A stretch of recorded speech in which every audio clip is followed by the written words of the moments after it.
Você chegou agora nessa série especial, Reflexões Corporativas e Liderança Humanizada, realizada aqui pela Megawatt e pela Select Humans for Energy, essa parceria para que a gente possa compartilhar a experiência de grandes líderes do setor de energia, com o objetivo de inspirar os profissionais que trabalham nesse setor ou que desejam vir para o setor de energia óleo e gás.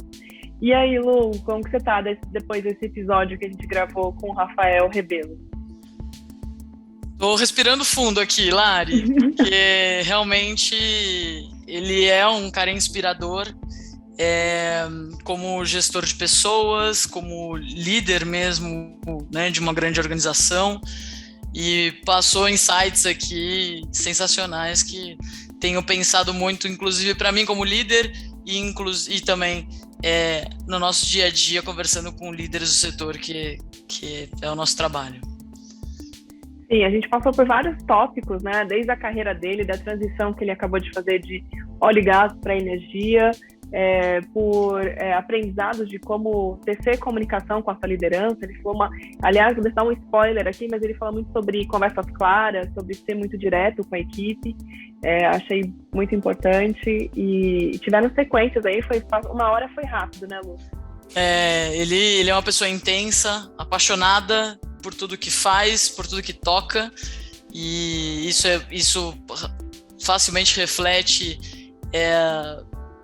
nele como profissional, como pessoa, e muito bacana. Ele citou de fato de forma muito aberta situações na vida dele. Então, ainda no spoiler aqui, sobre desafios que ele passou na carreira dele, quando foi expatriado para os Estados Unidos pela Shell, quando ele participou da formação da Raizen do zero, e enfim, trouxe também frases muito marcantes, que quem assistir aí vai gostar bastante, tenho certeza. Uma bela estreia para a nossa série especial. Então você pode estar com a gente em mais episódios, mas agora você curta aí a conversa que a gente teve com o Rafael Rebelo. Bom, a gente fez um belo resumo aqui da conversa que a gente fez com o Rafael Rebelo, e você pode curtir agora essa conversa, quase uma hora aí de aprendizado com esse profissional de energia. Boa tarde. E aí, pessoal, tudo bom? Tudo bem? Tudo bom, Lari? Olá, Lari. Tudo bem, Lu? Oi, Rafael. Tudo bem. Rafael, obrigada por estar aqui conosco nessa série especial, Reflexões Corporativas e Liderança Humanizada, em parceria aqui com a Select, né, Lu? Isso mesmo. Obrigada, Lari, Rafael. Poxa, Rafael, você, com a sua entrada recente no setor elétrico, tive a honra de te conhecer e admiro muito a sua forma de pensar como gestor. Por isso, a gente escolheu você como um dos nomes para estar aqui com a gente. Obrigada por aceitar o nosso convite. É um prazer estar aqui com vocês, com o time da Select, time da Megawatt. É um prazer estar aqui falando de um assunto tão importante que são pessoas, né? Então, o prazer é todo meu. Legal. Bom, para a gente começar, Rafael, eu queria, antes de mais nada, que você se apresentasse. Como que você se apresentaria? Conta um pouco da sua trajetória pessoal, profissional. Eu sou Rafa Rebelo, sou pai de 3 lindos filhos, 3 lindos cachorros. Sou apaixonado pelo meu trabalho, sou apaixonado pela minha família, pelos meus amigos, e eu acho que isso fala muito, muito de quem eu sou. Sou uma pessoa muito intensa, que adoro e boto muita energia em tudo que eu faço. E é isso que dá gosto na vida, né? O frio na barriga, a vontade de aprender mais, de conhecer gente, de trabalhar a diversidade, de cada dia estar sendo experimentado em uma coisa nova. Então, esse é o Rafael. É um virginiano, engenheiro, metódico, que hoje acredita em horóscopo, então, mapa astral. Então, é meio uma quebra de paradigma, mas esse é o profissional que foi se modelando aí durante 20 anos de mercado de downstream, agora no mercado de energia, trabalhando num grupo como Shell e Raizen, né, durante esses 20 anos. Aproveitando aqui, Rafael, você pode falar um pouco para a gente do quem está de fora, está ouvindo o mercado de energia, óleo e gás, né? O que é downsizing? Você comentou que você veio desse mercado. Eu vim de downstream. Downstream é toda a parte downstream. Eu já falei, já ouvi errado. O downstream, é verdade. Eu vim do Grupo Shell, como eu falei, eu cuidava da parte de varejo de postos de gasolinas, então toda a parte de distribuição e relacionamento com o consumidor. Grande parte da minha carreira foi desde fazendo os cargos mais básicos, de gerente de território até diretor de vendas. A minha última posição foi cuidando da nossa unidade de negócio no Sul. Então, muita, muita experiência em relacionamento com o consumidor e nesse mercado de oil and gas, principalmente no varejo de postos de gasolina e lojas de conveniência. A gente pode falar que divide em downstream e upstream, né? Que aí então, é Perfeito. a captação do... Aproveitando para também... Porque quem chega no setor, às vezes, fica se perguntando, né? É bem simples a explicação, né? Mas a gente não observa isso, upstream e downstream. Então, você veio dessa cadeia, desse olhar de varejo de óleo e gás.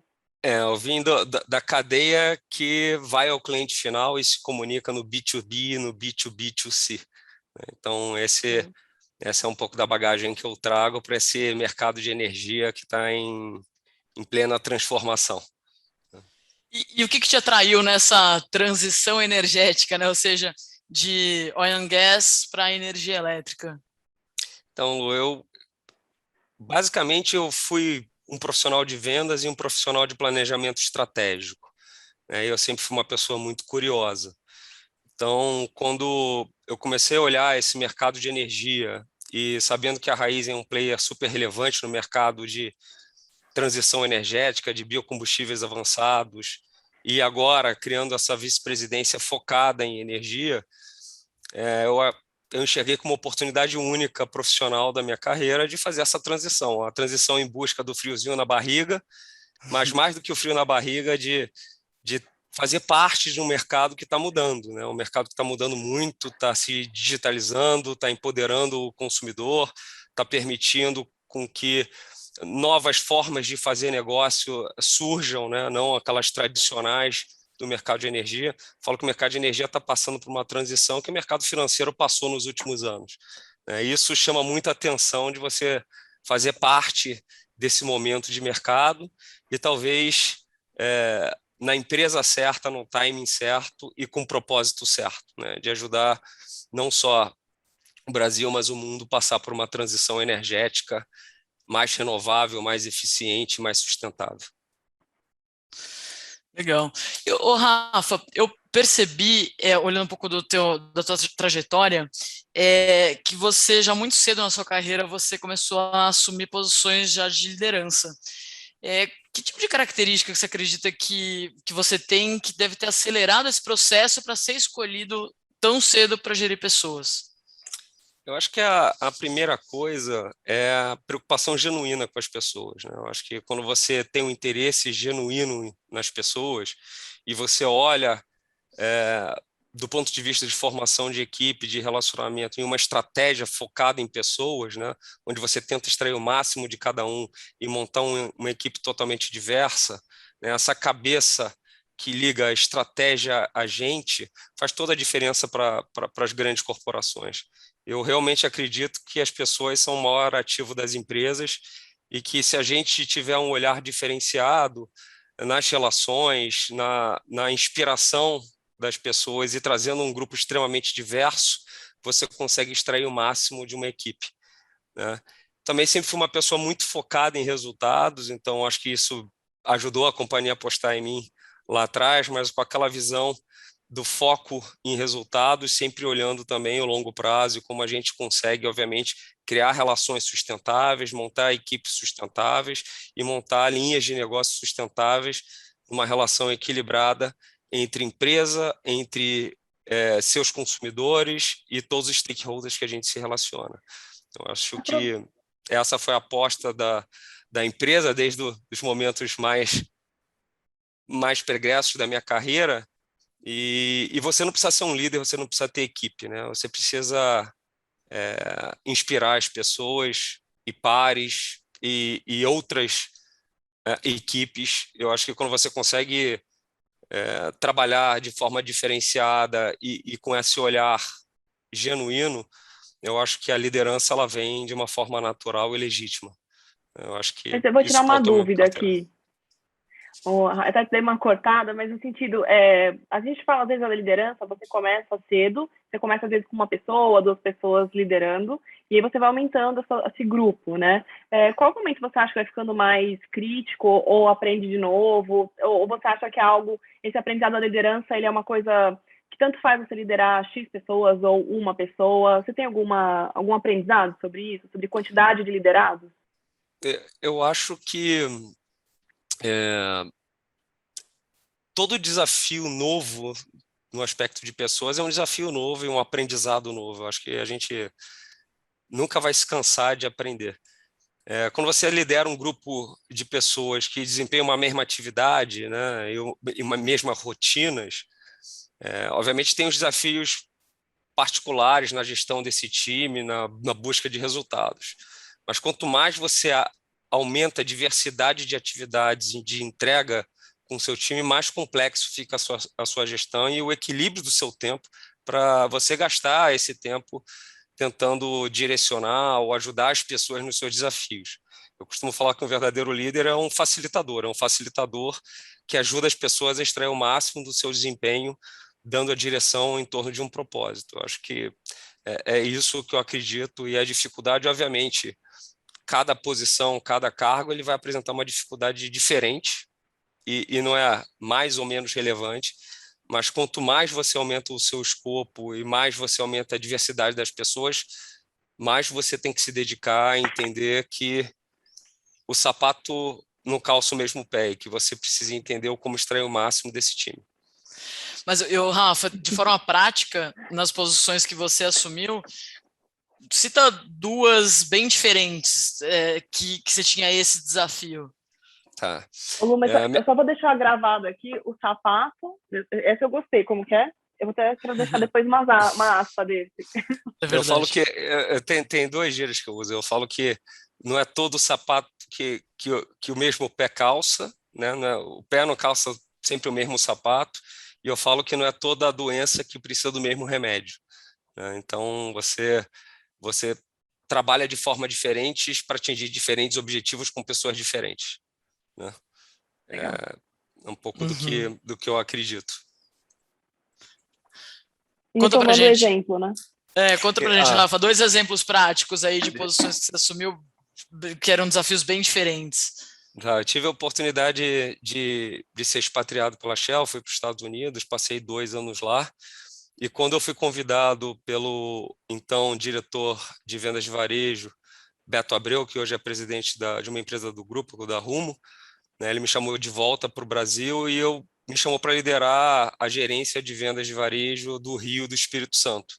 E eu estava vindo para liderar 6 pessoas que me conheciam do meu cargo pregresso, que já foram meus pares, que muitas vezes me viram desde do meu início como estagiário, e como você lidera pares e amigos e gente que está do seu lado, e como você efetivamente ocupa essa posição por direito, e as pessoas começam a te escutar e seguir, né? Seguir o seu propósito, o que você acredita, e você extrair o máximo delas. Então, esse foi meu primeiro desafio de liderança, meu primeiro grande desafio, que era estar ali com pares, com pessoas que eu conhecia, que talvez tivessem 30, 40 anos de experiência desempenhando uma mesma posição, e que tinha uma pessoa nova chegando, que era par anteriormente, e que agora estava desempenhando aquele papel de líder, né? Então, é uma transição interessante. E o outro desafio, logo na formação da Raizen, eu liderei a área de planejamento estratégico, né, Network Planning, e a gente estava montando a área de planejamento de redes. E o mais legal de montar é você ter um livro em branco. A Raizen é uma JV entre Cosan e Shell, então a gente tinha liberdade de criar novos fundamentos e novos conceitos do ponto de vista de planejamento de rede e montar uma equipe do zero, uma equipe que tinha um escopo, num primeiro momento, de aprovação de investimentos, e a gente começou a criar um escopo muito mais proativo do que reativo ao mercado, de entender para onde crescer, qual a melhor forma de estruturar o nosso portfólio, melhor equilíbrio, e que muitas vezes o melhor não é o maior não é o melhor, E foi o primeiro grande cargo com várias atividades múltiplas e diferentes e gerindo pessoas muito diversas, com a cabeça brilhante, mas muito diversa, e equilibrar isso e ocupar uma posição de influência não só para a equipe, mas para a organização como um todo. Eu acho que esse foi um grande desafio e que me deu uns cabelinhos brancos a mais, mas me fez crescer bastante profissionalmente. Então, me deu muita bagagem nesse desafio. Inclusive como eu posso falar, de melhoria de perfil e de escopo. O que eu quero dizer com isso? Eu fui me modelando como um líder, né? Um líder que saía de uma atividade de entrega de resultados, de metas, de responsabilidade de relacionamento com o consumidor, e você começar a ter que pensar de uma maneira muito mais ampla, muito mais de longo prazo, e saber comunicar isso não só para o seu time, mas para toda a organização. Então, isso ajuda você a se modelar como um líder, como um profissional, e abrir um pouco a cabeça e os horizontes. É sempre um processo de aprendizado, né? De desenvolvimento. Eu brinco, realmente, a gente está nessa vida para isso. Para crescer, para bater a cabeça né, e tirar o lado positivo disso e se desenvolver. Muito legal. O que Sabe, seria da vida sem o frio na barriga, né? Eu acho que o frio na barriga é o que te estimula, que te faz acordar todo dia com mais vontade de aprender e crescer, né? Ô, Lu, sabe que o Rafael foi contando essa trajetória, e a gente tem acho que dois opostos. Só passou por duas empresas, sendo que essa segunda é uma JV com a sua empresa anterior, né? Então, você veio de metade dessa cultura. Então, duas empresas, mas isso não quer... Você tem diversos cargos ao longo dessa trajetória, né? Diversos desafios. Tem algum tempo mínimo de adaptação para cada cargo? Existe alguma equação? Ou cada desafio é muito diferente de adaptação e de transformar aquilo em rotina? Eu acho que não tem nenhuma receita de bolo, eu acho que não tem nenhuma regra.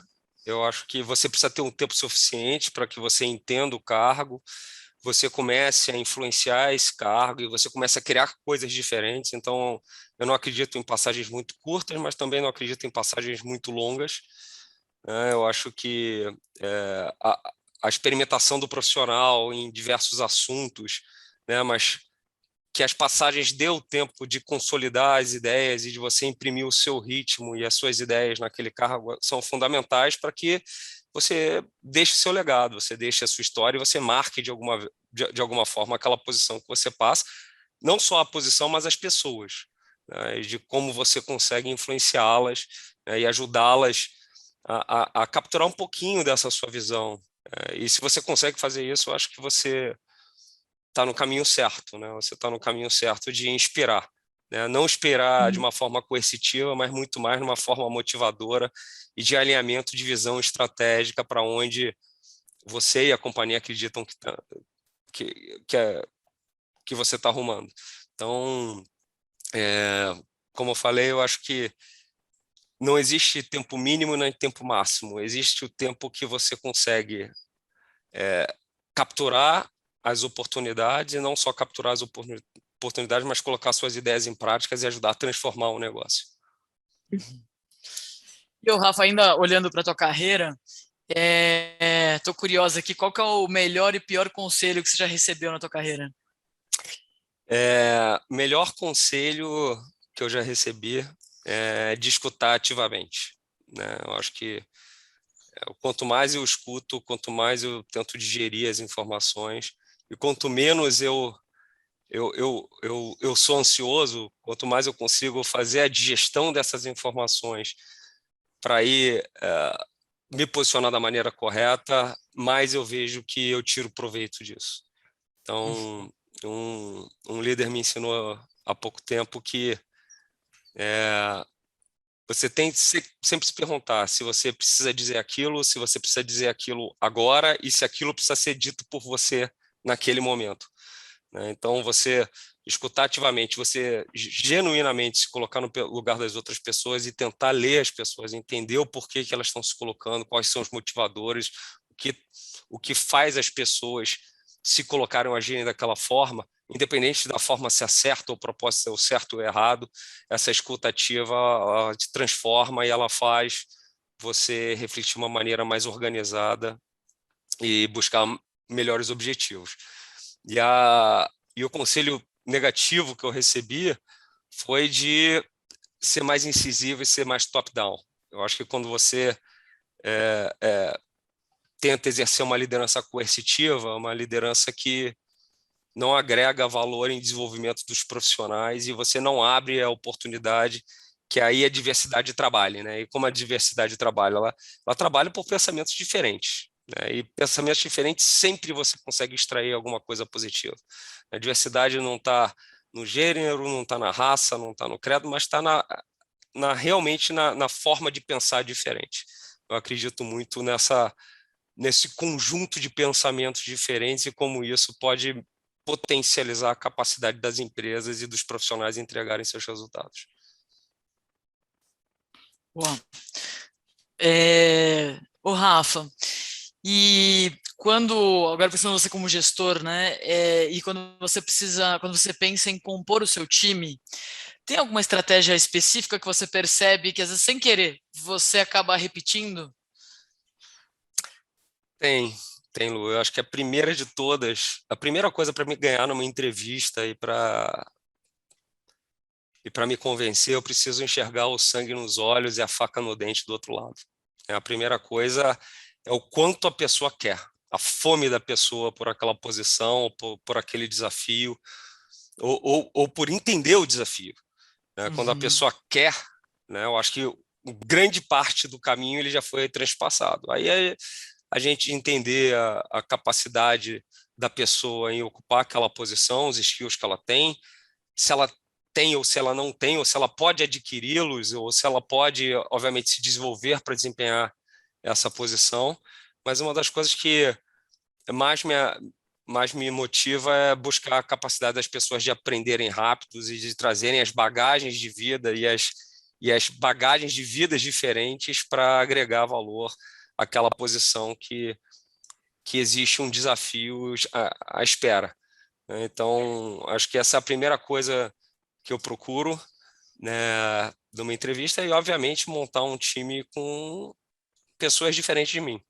Eu não quero só um bando de Rafaelzinho na minha área, porque senão a gente vai ficar muito limitado. Então, essa oportunidade de você trazer pessoas que te desafiem, obviamente com respeito, no momento certo, é muito legal de você ter pessoas que te provocam, te desafiam e te fazem refletir e abrir a sua mente. Então, essa para mim é um pouco do que eu procuro quando eu penso em formação de time. E a outra dica, se eu puder dar, eu sempre penso de novo em time como uma estratégia de business mesmo. Então, como é que eu me antecipo 2 anos ao movimento de time? Seja para substituir uma pessoa, seja para buscar um skill, e sempre como eu estou um passo à frente a um movimento de equipe. Né? Muitas vezes acontece a tempestade perfeita, né? Ninguém espera, sai um, sai dois, sai três, quando você não, quando vem sem nenhum aviso e você precisa se corrigir, mas o quanto mais você se prepara, o quanto mais você conversa com as pessoas, o quanto mais você conhece genuinamente as pessoas, você está aberto a trocar ideia dentro da organização, mais você faz o seu hunting ativo, mesmo sem ser proposital, mas você passa um pouco do que você é para as pessoas e você captura o que as pessoas são também, como elas podem agregar dentro daquele equipe multifuncional que você quer montar. Então, eu gasto tempo com as pessoas, eu escuto, eu converso, eu nunca nego quando uma pessoa me procura e fala que quer conhecer um pouquinho da área ou quer bater um papo, que quem sabe essa pessoa pode ser, em alguns dias, meses ou anos, um integrante da minha equipe vai contribuir para o sucesso não só da minha equipe, mas da organização como um todo. Você também recruta de forma ativa antes de abrir a vaga, vamos dizer assim, né? Ficar de olho. Sempre, Larissa. Eu acho que a Fernanda, que é a nossa nossa diretora de RH, ela brinca comigo que sempre que ela encontra comigo num restaurante aqui em volta do escritório, estou sempre almoçando com alguém diferente, ela fala, ih, lá tá o Rafa fazendo o hunting ativo dele de novo, né? É, E eu gosto muito dessa troca, dessa conversa, desse expandir um pouco os horizontes para mais pessoas. Quanto mais gente você conhecer, quanto mais gente você se comunicar e conversar, mais você vai absorver. muito legal. Esses dois pontos que você falou, Rafael, concordo bastante. E o sangue nos olhos, eu até vou fazer aqui um trabalho inverso e levar uma pergunta para quem está entrevistando você. Porque como a Luísa, há 6 anos, conversa com muita gente o tempo inteiro, ajudando as empresas a contratarem profissionais de energia, Lu, sangue nos olhos, como se mede isso? Assim, a gente, às vezes, a gente acha, eu posso falar um pouco pela Megawatt, a gente também tem recrutado pessoas, interesses, nem sempre vem o sangue nos olhos. Ainda o pessoal mais jovem, às vezes, ainda não pesquisa o suficiente as empresas, chega um pouco inseguro. Como que você mede sangue nos olhos? Para ser muito sincero, não é algo que pode ser medido, mas pode ser percebido. É muito boa a pergunta, Lara, é muito interessante, porque para cada posição que a gente faz, a gente estipula um roteiro específico, né, de forma bastante, com uma metodologia bem específica do que a gente está buscando naquela entrevista com aquele profissional para aquela posição. E sangue nos olhos e brilho nos olhos é algo que a gente percebe já no início da conversa. O Rafa, por exemplo, no início da conversa aqui, o brilho no olho dele, quando ele disse sobre os 3 filhos, sobre os 3 cachorros, sobre a família, e aí depois sobre a trajetória dele e o frio na barriga, mesmo que seja, não necessariamente o brilho nos olhos, ele tem que ser voltado para o profissional. Se a gente já enxerga isso no pessoal, no caso do Rafa no início, por exemplo, isso naturalmente já traz profissional, porque normalmente são pessoas intensas que vivem aquilo de forma muito genuína, né? Então tudo aquilo que faz é de coração aberto, e isso traz profissional. Então, na verdade, não é medido, mas isso é muito percebido. E na verdade, uma das características que a gente considera realmente assim, padrão que tem que ter para ser um bom líder é justamente esse brilho nos olhos. A gente dificilmente encontra um bom líder que não tem esse brilho. Isso vem desde o início da carreira, moleque. Esse brilho nos olhos se percebe desde o início da carreira da pessoa, se ela tem ou não tem. Enfim, então é algo muito de dentro mesmo. Que eu ouço na sua descrição caminhar para um autoconhecimento. Então, a liderança também vai exigindo que o profissional se conheça para também entregando, acho que essa intensidade ou essa clareza na hora de se apresentar e que a gente vai perceber como brilho nos olhos, né? Talvez E cabe insight. ao profissional a provocar, né, as pessoas, né, provocar até extrair esse brilho nos olhos, ou não, né? Eu falo, eu acho que a Luísa falou muito bem, eu acho que não tem uma fórmula matemática, é que nem tesão, você percebe ou você não percebe, né? Exato. E é muito legal quando você vê o tesão que as pessoas têm pela vida, pelo trabalho, pela família, né? E quando você chega a esse ponto de clímax, né, eu acho que você encontra a fome com a vontade de comer, você achou a pessoa para a sua posição. E isso, no fundo, é a inspiração, que é o que todos os liderados gostariam que o líder tivesse, né? Que ele tivesse essa inspiração e esse tesão pela vida, como o Rafa está colocando, é totalmente ligado a isso. Mas, Rafa, um ponto sobre o sangue nos olhos, que eu fiquei pensando aqui, eu já ouvi opinião de alguns líderes de que numa equipe, se você tiver todo mundo sangue nos olhos, você pode acabar tendo uma questão na equipe sobre crescimento, etc., e que, então, normalmente numa equipe, também é importante ter os carregadores de piano. Você já ouviu falar nesse termo? O que você acha sobre isso? Eu penso, desde da minha época de vendas, propriamente dita, em downstream, ou nas áreas de planejamento, eu sempre tento separar minha equipe em grupos, né?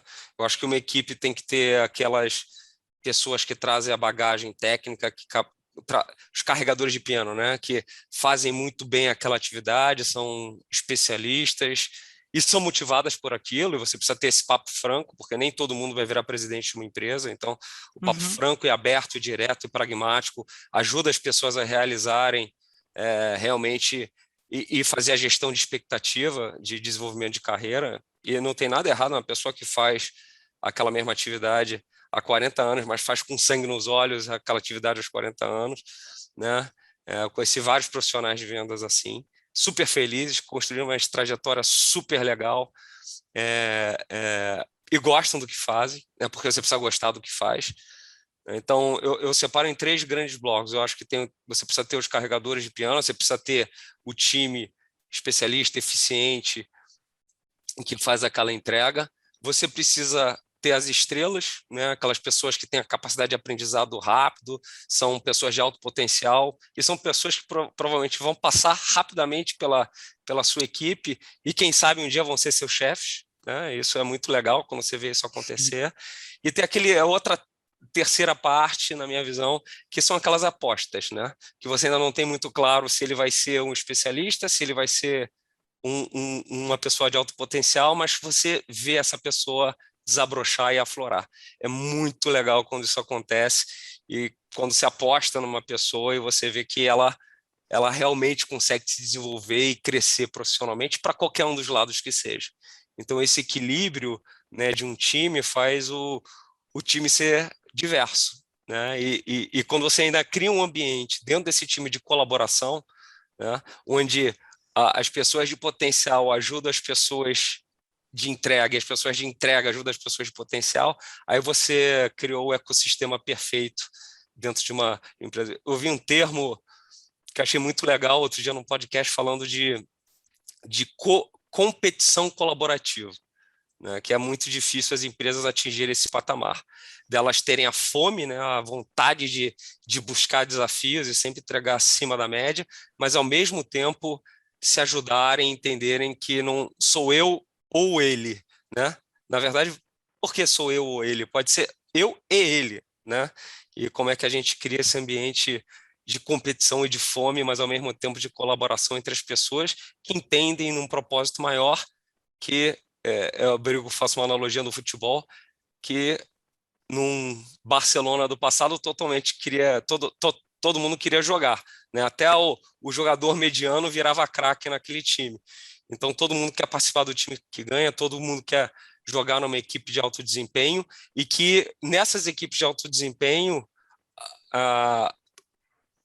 o meio colabora para as pessoas tirarem o máximo de si mesmo.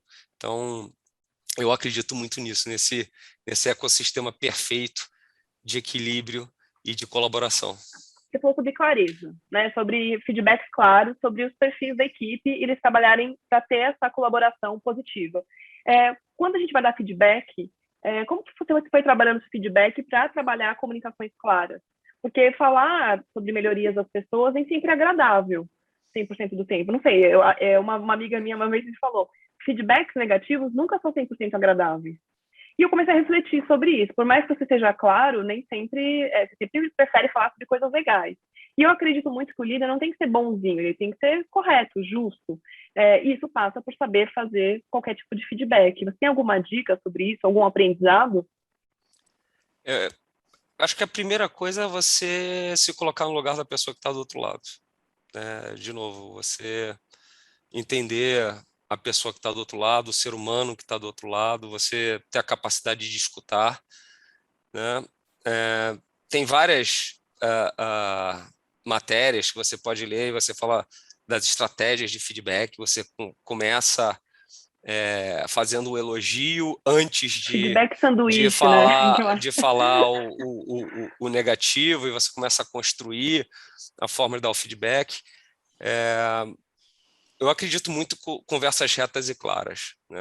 Eu acredito muito que conversas difíceis você precisa ter logo, e você não pode esconder de forma nenhuma nas relações qualquer tipo de desconforto. Costumo falar que eu prefiro ficar vermelho do que amarelo, né? E o tempo de vida e a experiência, seja pessoal ou profissional, me fizeram aprender isso a duras penas, né, de que vale a pena você ser muito claro, objetivo, colocar na mesa, escutar. Muitas vezes a pessoa do outro lado não concorda e você trazer fatos e evidências, né, e questionar. Outro dia eu estava conversando com a minha BP de RH, ela falando, não, Rafa, que uma vez eu entrei numa sala fazendo uma interação com você e com o seu time, acabou a interação, ficamos eu, você e a outra BP, e aí ela perguntou sobre o time, que o time não procurava ela, e você provocando que o time procurasse ela, e você fez uma pergunta que desarmou a pessoa. Você falou, você já refletiu o porquê que as pessoas não te procuram? Porque tem uma razão por trás disso, né? Não sou eu que tenho que dizer o porquê que te procuram, porquê que não te procuram, mas eu acho que você tem que fazer essa autorreflexão de forma genuína, olhar para o espelho e se perguntar, eu tenho as minhas percepções, mas eu acho importante você construir as suas antes da gente sentar e ter uma conversa mais pragmática da relação de confiança que você está mantendo com as pessoas, né? E eu sei que isso de uma forma tocou ela. Eu sei porque eu escutei isso essa semana de uma terceira pessoa, né? E eu sei que isso fez ela digerir, refletir, mudar um pouco da forma dela agir. Mas eu acredito muito que o feedback ele tem que ser genuíno, ele tem que ser de coração aberto, não tem que ser de apontar dedos ou culpas. Tem que ser aquele feedback que você realmente está preocupado em ajudar a pessoa a atingir seus propósitos, seus objetivos e a crescer, né? Uhum. Obviamente que a pessoa também tem que estar disposta a isso, né? A gente fala, feedback é uma dádiva, né?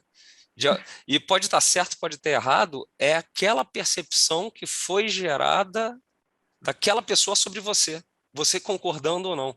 Foi a forma como você se comunicou naquele momento para aquela pessoa. Então, se você quiser corrigir essa forma que você se comunicou, se você quiser passar outra visão, você vai ter que gastar tempo, vai ter que gastar energia, vai ter que conversar, vai ter que mostrar que realmente você não é aquilo, né? E só assim você vai interagir e vai ajudar as pessoas a se desenvolverem. Então, essa conversa ela precisa acontecer. E já aconteceu com você, ou talvez nesse momento acontece, de talvez das pessoas terem alguma percepção negativa sua que, na verdade, você acredita que não é verdadeira, mas de alguma forma você passa alguma percepção. E no fundo, mas não é bem isso. Já, com certeza. Mas assim, eu sou um cara muito obstinado e muito apaixonado.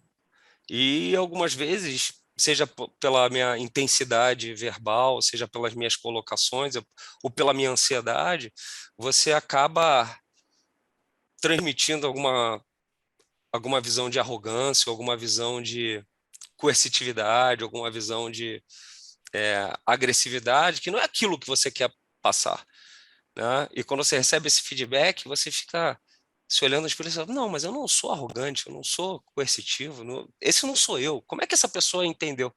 Não, essa pessoa entendeu você dessa forma, pela forma que você se comunicou, pela forma como você agiu, pela falta de espaço que você deixou ela ter, independente de você estar certo ou errado, da paixão que você colocou nas suas palavras. Mas essa foi a construção que talvez você fez e não deixou a pessoa se colocar, ou você não conseguiu extrair o máximo dela. Então, como é que você reflete sobre esses feedbacks e você se ajusta, né? E muda a forma de se comportar? Eu me identifiquei com essa fala do Rafael agora sobre... e às vezes eu não saí de casa para fazer isso, para ser percebida dessa forma, né? Mas realmente quando a gente tem uma velocidade, uma intensidade, quem não está nesse ritmo ou não está na sua cabeça, realmente pode ter outra interpretação. Então, me ajudou a sua conversa aí. Obrigada, Rafael. Ele se coloca muito como protagonista, né? Da gente se colocar como protagonista mesmo. Muito importante isso, de fato. E aí, trazendo um pouco a nossa conversa agora, Rafa, mais como líder né, de uma organização, né, em uma posição relevante de liderança, como que tem sido para você lidar com situações bastante inesperadas que a gente tem vivido, né, como cenário político, crise econômica, pandemia, enfim, considerando que você numa posição dessa deve agregar para a estratégia da empresa, direcionar, mas o mundo está, né, bem emocionante, eu diria. Eu ia falar que a gente não pode subestimar o sentimento das pessoas nesse momento. É muito fácil você olhar um Facebook, um Instagram, ou até através de um Zoom ou de um Teams, olhar o outro lado e você olhar que está tudo bem, quando muitas vezes não está tudo bem, né? Porque as pessoas estão passando por momentos difíceis, sejam pessoais ou profissionais, né? As empresas estão passando por momentos difíceis de queda de demanda, né? E como você entende, né, esses momentos e você realmente você se coloca em uma posição de escutar, de entender e de tentar ajudar o outro lado, né? Esse mundo cada vez mais digital e de mídias sociais cria uma imagem que muitas vezes não é aquilo que está por dentro, né? A casca ela está cintilante, mas o dentro ele está todo seco e rachado. E como é que você ajuda as pessoas a corrigirem essas distorções, né? E você só consegue fazer isso se você perguntar e se você tiver tempo para perguntar e se preocupar realmente com cada uma das pessoas, né? Entender seus objetivos, entender seus propósitos. Eu faço uma pergunta sempre quando eu entrevisto as pessoas e quando eu tenho uma conversa mais longa de feedback, né? É, eu sempre pergunto o que não está escrito no papel, o que não está escrito nos números, o que não está escrito no currículo, né? Me conta um pouco de você, me conta um pouquinho da sua vida, como é que você está com seus pais, com a sua família, é, com suas atividades físicas, com seu dia a dia, com seus hobbies. Você faz o que você gosta, você não faz o que você não gosta. Você tem tempo para se dedicar naquilo que realmente é importante, é relevante para você, porque o tempo, a gente tem tempo para tudo. É só uma questão de priorização, né, e de escolha. Tem outra palavra que eu adoro, que é a palavra de trade-off, né? Você escolhe uma coisa e você abre mão de outra. Toda escolha tem uma renúncia, né? Agora, se você sabe as escolhas que você está fazendo, né, e se você dedica espaço para aquilo, eu escolhi ser um profissional dedicado, ser um profissional super intenso, mas ao mesmo tempo tenho o meu tempo com a minha família, eu tenho o meu tempo para fazer o exercício físico, por mais que eu ainda não esteja fazendo na intensidade que eu gostaria, mas em estar com meus filhos, em estar com minha esposa, estar com meus cachorros, em fazer as coisas que eu realmente gosto. E no fundo, o que não importa é a quantidade, o que importa é a intensidade daquele tempo gasto legitimamente fazendo aquela atividade. Então, quando você está com seus filhos, é para você estar com seus filhos, não é para estar com seus filhos sentado no sofá lendo o celular. É para pegar eles, jogar futebol, levar para uma praia, experimentar uma coisa diferente, né? E o mesmo serve para os funcionários, para quem trabalha com você, para quem não trabalha com você. É como você gasta energia para ser intenso naquele momento e dedicado naquele momento para aquela pessoa que está na sua frente. Eu acho que você vai deixar uma marca muito maior do que você ser uma pessoa morna, uma pessoa que tanto faz, né? Então, eu acredito bastante nessa visão. E, de novo, eu acho que o tempo faz, eu estou no meu segundo casamento, sou uma pessoa que talvez aprendi muito no passado. E outra palavra que eu cortei do meu dicionário, e eu demorei para cortar, que se chama culpa. Você não tem culpa de nada. Você tem que olhar para frente, aprender com os erros do passado, mas sempre olhar para frente. E sempre buscar. Se você ficar se martirizando pelo passado, você está morto. Você sempre vai estar devendo alguma coisa. E você tem que sair da posição de reatividade para ser a posição de protagonista da sua vida. Então, eu acredito muito nessa posição. Legal. Sabe que, Lu, isso que o Rafael, como você foi tecendo essa relação de priorizar a sua agenda, como organizar a sua agenda, dividir, distribuir seu tempo, falar sobre produtividade sem ser de uma forma tóxica. Porque o excesso de produtividade também deixa as pessoas cansadas, né, exauridas. E eu estava ouvindo um podcast com o Charles Duhigg, daquele Mais Rápido e Melhor, daquele livro, tem vários livros desses de tempo, produtividade, mas ele fala sobre isso, que não adianta só ter um checklist de cumprir. é o checklist também para você, no meio da semana, parar e refletir. Eu estou fazendo o que eu quero? Eu tenho que reorganizar a minha priorização? Isso aí exige consciência e presença, né? Que eu acho que você tocou bastante aí nessa resposta. De vez em Muito quando eu importante. faço coach ou mentoria com algumas pessoas e eu falo, cara, você precisa reservar um tempo para sua ociosidade criativa, né? Se você não tem aquele tempo, né, de quase sair do seu corpo, né, dar 3 passos para trás e olhar o status quo e a situação de uma maneira mais panorâmica, né, mais ampla, e se provocar, você nunca vai fazer diferente, você nunca vai fazer coisas que você não fazia no passado. Então, essa ociosidade criativa para o profissional é fundamental e separar tempo na agenda para isso, né? Porque senão você é dragado pelo dia a dia, né? Então, como é que você consegue organizar a sua agenda para separar o seu tempo para a sua ociosidade criativa? Isso, inclusive, é algo tem sido muito relevante também quando a gente fala em educação das crianças, que tem sido muito comum hoje em dia os pais colocarem as crianças em diversas atividades e as crianças não terem essa ociosidade criativa. E é importante ter algum momento, a criança está lá na casa dela, sem ter o que fazer, e decide. Essa criança vai sentir a necessidade de fazer algo que vai ser out of the blue, né? De repente, enfim, vai criar algo e cada vez mais isso não tem acontecido. Então isso é algo que vem desde pequeno mesmo. Verdade, importante. E para a gente fechar, Rafa, conta para a gente a situação Lu, mais... deixa eu dar risada, eu tô pensando assim, a gente forçou tanto o customer experience, porque o Rafael também cuida, hoje você tem a área de marketing com você, né? Então, SX para todo lado, cuidar dos clientes, experiência do cliente, e a gente está até tentando fazer esse teste de experiência dos filhos, né? Experiência para todo lado. Então, é deixar também os filhos um pouquinho quietinhos, me veio essa relação aí. É verdade. Mas vamos para o final. É verdade, Lari, obrigada. Não, tava pensando aqui, Rafa, para você contar para a gente a situação mais inusitada, engraçada, que você já viveu como gestor. Tem alguma situação assim peculiar? Mais engraçada, uma situação peculiar. Eu vou falar que eu já passei por momentos difíceis e que me deram uma casca muito grande, né? Situações peculiares onde você cria amizade no seu ambiente de trabalho, você cria relações que vão muito além do profissional, né?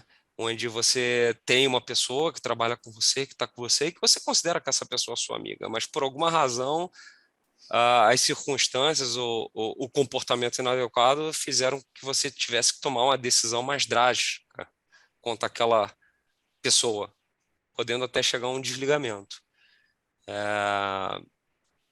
Eu digo que é uma situação muito difícil. Acho que desligar uma pessoa, eu nunca tive um desligamento fácil. Nunca.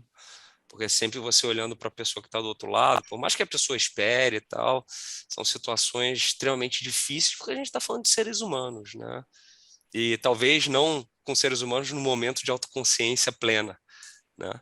E quando você se coloca nessa situação, como você age da melhor forma, né? Então, escutar o outro lado, tentar trazer fatos e, ao mesmo tempo, entender o que a pessoa que está do outro lado está passando também, mas de forma muito reta, muito prática e muito pragmática, eu acho que é a melhor forma que você tem para se comportar. E não necessariamente a conclusão do fato vai ser legal, porque de alguma forma você vai gerar cicatrizes na sua relação com aquela pessoa, que a relação pode não ficar mesmo. É uma pena, porque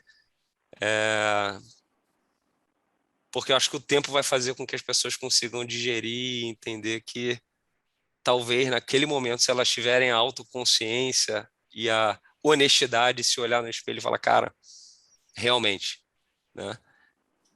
Mas essa, para mim, é a situação mais inusitada e mais difícil que se tem é o extremo do feedback negativo, de você desligar uma pessoa, de você interromper ou um sonho, que muitas vezes essa interrupção não foi causada por você, foi causada pela própria pessoa, pelos seus atos, pela sua condutas, né? E como é que você ajuda ela a não chegar nesse ponto, né? Como você ajuda a trazer os inputs. E a melhor coisa da vida é quando você pega uma pessoa que está num momento muito não legal profissionalmente e você recupera essa pessoa. Isso, cara, é um prêmio. Quando essa pessoa consegue dar um passo, quando essa pessoa sai de uma situação adversa e é promovida e ganha mais repercussão e faz um grande trabalho, eu me sinto vitorioso como se fosse uma vitória individual minha, né? Eu acho que essa é a parte mais gostosa de você ser um gestor, né? Quando você realmente ajuda as pessoas a crescer profissionalmente. Lu, essa não estava combinada, foi um belo ponto final para a gente caminhando para o final. Teve algum livro, alguma curso, mentoria, alguma coisa que você fez que foi um turning point na sua carreira? Eu pensei aqui, né? Eu recebi a dica de falar sobre um livro, sobre uma música e sobre um filme, né? De formas diferentes e impactos diferentes, bem eclético mesmo. Eu vou trazer 3 dicas aqui. Eu li um livro recentemente chamado Empreendedores, do Rogério Glitz, que fala sobre não só sobre empreendedorismo, mas sobre o mindset de ser empreendedor, de inovar e de pensar de forma diferente. Eu achei muito legal o livro, me deu vários inputs, né? Ele fala que ser empreendedor precisa de 3 coisas, né? Ele fala que ser empreendedor ele precisa trabalhar muito, porque dá trabalho. Precisa ser apaixonado pelo que faz, porque senão você não aguenta trabalhar muito, 24, 12 horas por dia. Uhum. E a terceira, você precisa tomar risco, né? Para não ficar no mesmo. Então, tem outros insights super interessantes no livro. É um livro que mexeu comigo, é um livro simples, tá? Tem um outro livro que não tem nada a ver com empreendedorismo, mas me ajudou muito, chama O Cavaleiro Preso na Armadura. É um livro de autoajuda, é uma fábula, né? E eu li esse livro acho que umas 5 vezes já, e toda vez que eu leio esse livro, em momentos diferentes da minha carreira, ele me passa uma mensagem diferente. Então, super, super recomendo. Agora, é importante estar com a cabeça aberta e estar aberto a uma história e às metáforas do livro, né?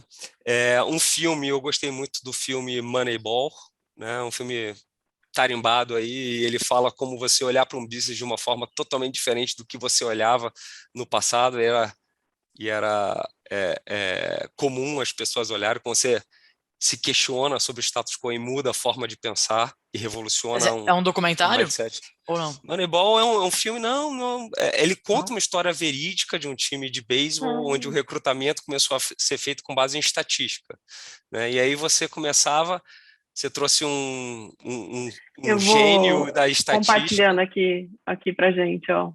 você traz um gênio da estatística Ah, para eu sei qual que é. falar, e você, cara, questionado pelos hunters lá tarimbados de mercado que falam que não funciona, que a metodologia não é essa, que não entende nada, e no final a estatística e os Ah, números prevalecem e ajudam você a construir, né, um modo diferente de olhar um negócio. Eu gostei muito mais pela forma de quebrar paradigma, né, de você fazer alguma coisa diferente. Legal. E uma música para mim que é um hino, é quase uma oração, é a música chamada Anjos, do Rapa, né? Eu não gostava tanto de Rapa, aprendi a gostar com minha esposa, e ela fala muito de ter fé, né? E acreditar na fé, acreditar no que você quer e que você chega lá se você tiver fé e for uma pessoa boa e quiser fazer o bem. É uma oração muito legal em forma de música e que mexe comigo toda vez que eu escuto. muito bom. Bom, eu vou até repassar aqui, ó. Esse é o livro que você indicou, né, Ele, Rafa? Esse perfeito, Lari. aqui e esse aqui. Já fica aqui a dica para o pessoal depois, se quiser dar um Google já mais assertivo com as cores dos livros. Muito bom. Esse aqui eu vou descobrir onde passa, a gente deixa nos comentários aqui também da conversa. No Netflix do Brasil eu vi que não está disponível. Vou descobrir onde está disponível isso aqui. Fiquei curiosa, não assisti. Eu vi na Netflix, se não me engano, tá? Não é. Então depois eu vou descobrir se está lá ainda. Ou se já Algum tiraram. streaming com certeza Não, a gente acha. vai. A gente... Muito bom, 4 dicas. Ótimo. Legal, Rafa, era isso. Um prazer falar com você. Como Legal, sempre, agregando eu que muito. agradeço. E espero, de novo, que a gente tenha mais conversas como essa e que a gente ajude mais pessoas a encontrar esse seu caminho, né? Eu acho que é uma baita iniciativa e muito feliz de fazer parte desse mercado de energia, de transição energética, no momento que o mercado está vivendo. Eu Seja acho que é muito uma bem-vindo ao oportunidade. ao nosso setor elétrico. E tem muita coisa para acontecer e com certeza vocês, como Raiz, então, né, trazendo com força e muita coisa para acontecer nesse setor, né, movimentando bem. Muito legal. Legal. Bom, a gente aqui na Megawatts também fica à disposição para ajudar a montar suas equipes de desenvolvimento, com notícias, estamos aí, viu, Rafa? E a gente agradece, então, a sua agenda, seu tempo, e se as pessoas quiserem te encontrar, acho que elas podem te encontrar no LinkedIn, né? Tá LinkedIn, fácil acesso. o rafael.rebelo@raizen.com, mas é fácil me encontrar no LinkedIn também.